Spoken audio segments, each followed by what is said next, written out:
नमस्कार दोस्तों आध्यात्मिक होना, स्पिरिचुअल होना, ये अपने आप में एक सुख देता है, सुख की अनुभूति देता है।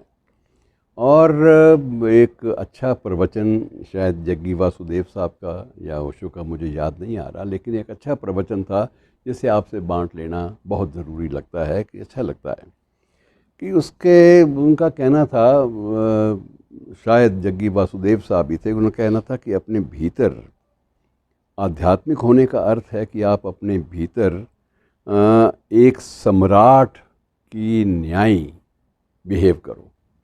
अपने भीतर में एक सम्राट का जो रुतबा होता है, उस रुतबे को अपने बीच में, अपने मन में ले जाओ और उसे जीने का प्रयास करो, क्योंकि जीने का यही एकमात्र तरीका है। अब आप कहेंगे सम्राट के पास तो बड़े अय्याशी के सामान होते हैं, ये अगर वो कर सके, कोई आदमी सम्राट बन सके, तो ये तो बहुत बड़ी बात होती है। लेकिन उसमें जग्गी साहब ने बाकायदा आगे उसकी तशरीह भी की है, उसकी व्याख्या भी की है, और वो व्याख्या करते हैं कि जब कोई व्यक्ति जानबूझकर नियतन ये चुनेगा कि उसे अपनी ज़रूरत की हर एक वस्तु किसी अन्य से मांगनी ना पड़े। सम्राट कभी मांगा नहीं करते। जब वो व्यक्ति भी अपने आप में दिल में ये ले लेगा, बात बैठा लेगा कि मैं किसी से कोई चीज़, अपनी ज़रूरत की चीज़ मांगूंगा नहीं। लेकिन ये भी एक उसके एक संकल्प, एक बीच में मन ही मन उसने किया होता है कि मांगूंगा भी नहीं, लेकिन कोई ज़रूरतमंद अगर मिल गया तो उसको मेरे पास जो भी होगा वो दे भी दूंगा, ताकि वो सम्राट की तरह वाला बिहेवियर हो गया ना, कि ज़रूरतमंद को देने में कोई संकोच नहीं और किसी से मांगना नहीं। ये दोनों ही एक अच्छे सम्राट की खूबियाँ मानी जाती थी।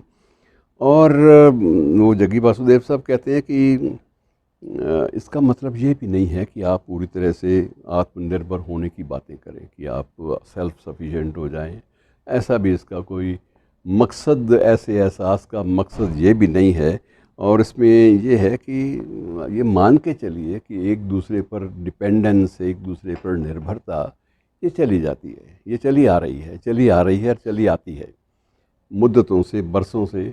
इसलिए ये एहसास रखिए कि आपके पास जो ज़रूरत की चीज़ें हैं वो आपने दूसरों के लिए छोड़ी हुई हैं। आपको जो ज़रूरत की चीज़ें हैं वो स्वयं में अपने आप मिल जाती हैं, और उसके लिए ज़रूरी नहीं है कि आप किसी पे जुल्म करें, किसी पे हुक्म चलाएं। इस बात की भी कोई ज़रूरत नहीं पड़ती। और इसी बीच में एक उदाहरण सामने जग्गी वासुदेव साहब ने भी दिया, कुछ और संतों ने भी दिया, कि गौतम बुद्ध एक राज परिवार से थे। शुद्धोधन राजा था, उसके बेटे थे, और घर में ना तो संपत्ति की कोई भी और ना संसाधनों की कोई कमी थी, सब कुछ था।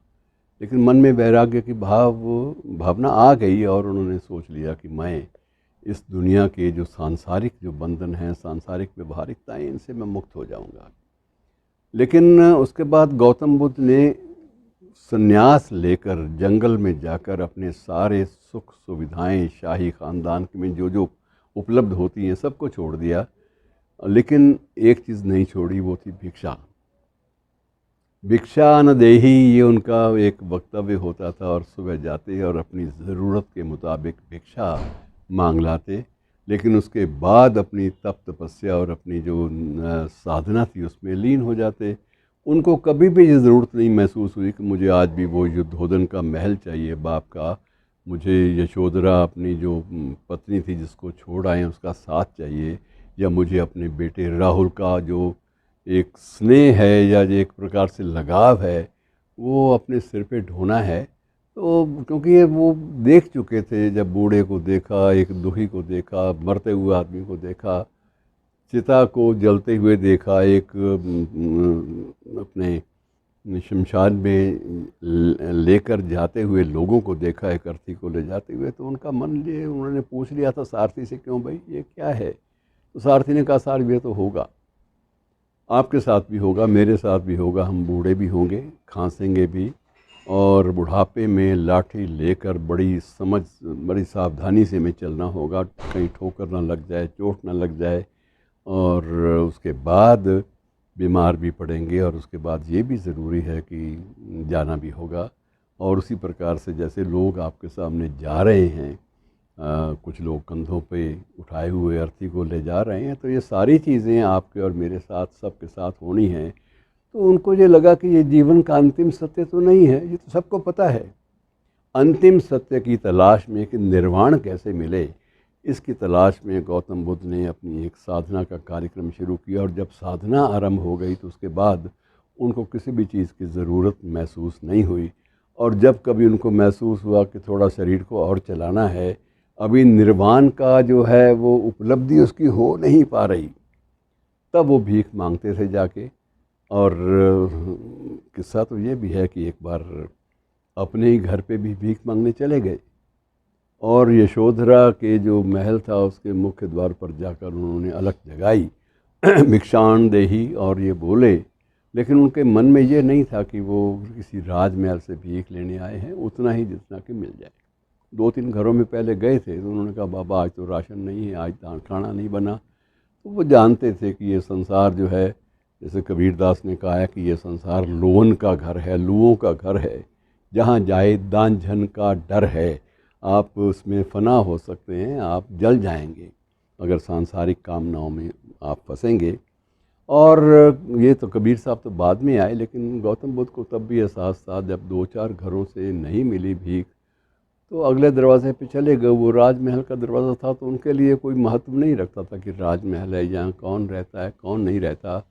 भीख के लिए गुहार दी भिक्षाण देही, और अंदर से यशोधरा ने आवाज़ पहचानी और उस वक्त वो भीख के रूप में अपने बेटे को राहुल को लाकर गौतम बुद्ध की झोली में डाल दिया।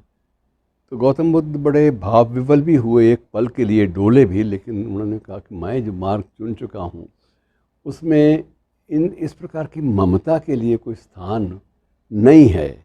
और उन्होंने बड़े स्नेह से उसको सिर के ऊपर से उठाया बच्चे को, और उसको बड़े श्रद्धा भाव से देखा और उस पर ऐसे आशीर्वाद का हाथ भी रखा और उसके बाद वापस यशोधरा को लौटा दिया। यशोधरा जानती थी कि ये शख्स अपना मार्ग तय कर चुका है, ये उससे डोलने वाला नहीं है। और इस प्रकार से मित्रों, एहसास ये है कि भीतर एक सम्राट होने की अनुभूति जब जागेगी, जब आपको एक सम्राट के रूप में सामान्य ज़िंदगी में जीना आ जाएगा, तो उसके बाद आपको कोई भी भीतरी विसंगति सामने नहीं आएगी और आप बड़ा सुखपूर्वक ज़िंदगी बिताओगे। शुक्रिया।